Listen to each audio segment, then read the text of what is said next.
We are organized. We have people.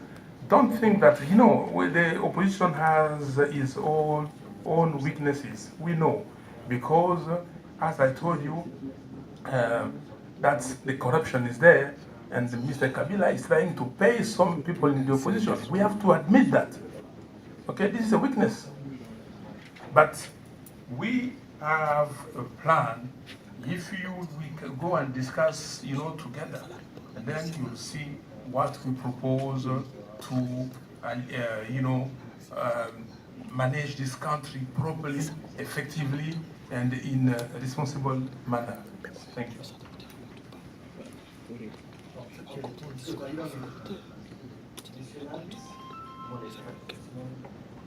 Yes. Funny enough, because most people know that my former boss was sworn in as the truly elected president of DRC on Friday, December 23, 2011. And I was among the people who organized that ceremony. I would like to thank again Doctor, because, of course, as an African American, you've had Martin Luther King. In DRC, we've had Patrice Lumumba when I was 3 and 4 years old. I had the privilege to jump on his knees. And I think what is common to those two figures is that they understood that the cause is bigger than yourself. The cause was bigger than them.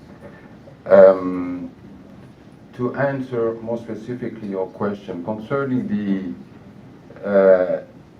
the economic measures, I do believe that economic measures can be helpful, and I submitted a paper to Bemba, maybe to distribute to you.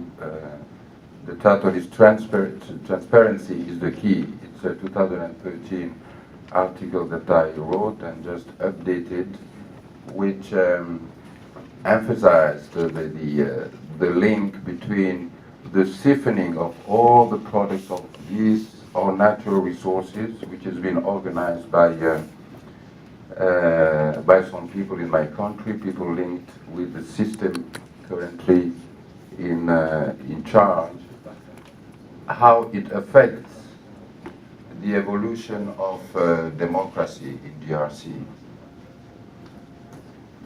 But as I have to answer to your question, in case of a vacuum today, responsibly the most organized organizational network today is the civil society, and most importantly the Catholic Church. So since you were talking about an interim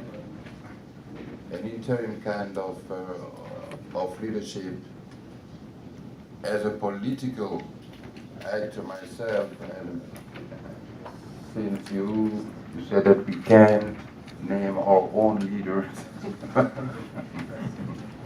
I think it would be responsible to contribute with the civil society and most importantly the Catholic Church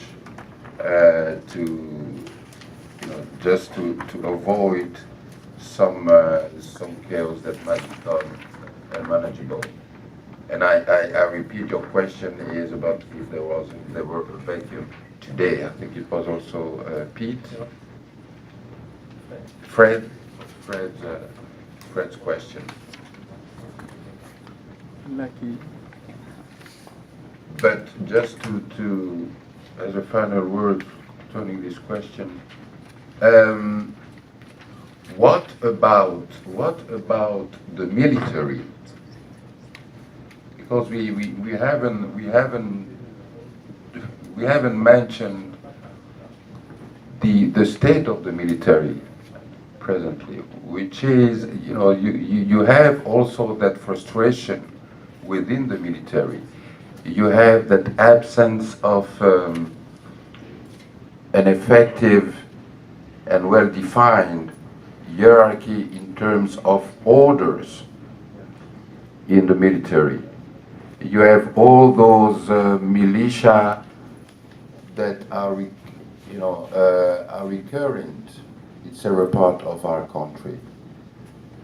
And I do believe that in case of a vacuum, and that's why I said we should support civil society, because there is a portion of the army which might prove